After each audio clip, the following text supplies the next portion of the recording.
Hello, madlang people. Habuhay. Takin ng boring. Sir! Ano yun? Tarang mag-cutting. Cutting na naman. Ha?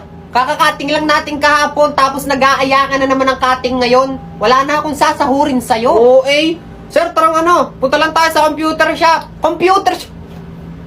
Hindi na uso ang computer shop ngayon. Lo, ang gara. Paano mo naman nasabi? Kasi meron akong application na kung saan yung mga computer games, pwede mo nang laruin sa cellphone mo. Ay sus, kaya bakit mong taglay?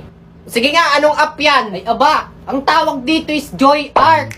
Joy Art? Yes! Joy Art! Alam mo, kahit di ka na pumunta sa computer shop, pwede mo nang malaro yung mga favorite mong PC games dito sa Joy Art. Biruin mo, no? Pwede mo nang laruin yung mga PC games sa cellphone mo, tulad ng mga God of War, Fortnite, Spider-Man, at marami pang iba. Kaya kung ako sa'yo, imbis na mag-cutting, magda-download na lang ako ng Joy